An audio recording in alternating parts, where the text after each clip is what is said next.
sometimes we have this idea that like, I need to figure out what it is that I need, but in order for God to give me what I need.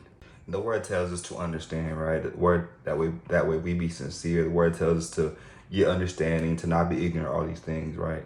But when it comes to what you need, you don't always know what you need. God knows what you need. You know what you want or what you think you need, right? But God sees the heart. God sees all the deficits. God sees the childhood traumas. He sees all that stuff.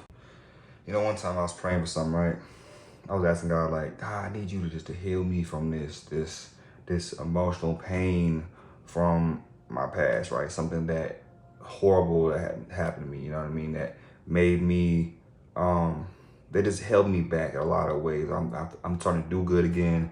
Then I'm remembering, thinking about it. I'm just getting angry all over again because you know what I mean? It's one of those things where I feel like had I known what I need to know, then it wouldn't have went that way, or it could have went better. That I could have, had I had what was owed to me as a child, you know, that would have never happened. So it was something that I battled with. I knew in my mind, I need to heal. I need to heal.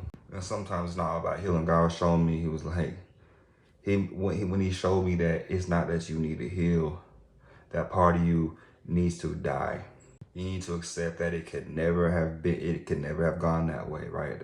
That wasn't you don't understand how that would have made it harder or different, or would have changed you. It would have changed the course of your path.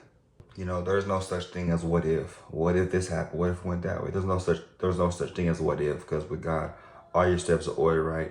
Even your falls, even your mistakes, right? Even the things you think, oh, well, you know what I mean? No, I did this, so it threw this off. No, even all that, God controls. I died, and he just kept speaking to my spirit. Die, just die. That part of you doesn't exist anymore. That part of you that you thought would be a better you, that would carry you farther where you are right now, it never could have been. That never could have been your reality. There was no purpose in that.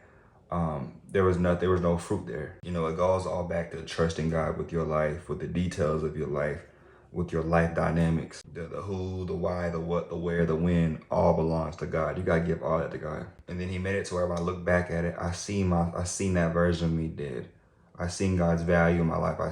Began to envision where God was taking me and what he was really doing in me, right? And it allowed me to embrace the new creation that I was in Christ. That false self, that identity, that image, right, would have never been somebody that God could get the glory out of. Like Paul said, I die daily, but nevertheless, I live, yet not I, but Christ lives in me. Sometimes what you think you need to heal from, God is trying to get you to die in that area. He's trying to get that to die so that his life can be seen in you.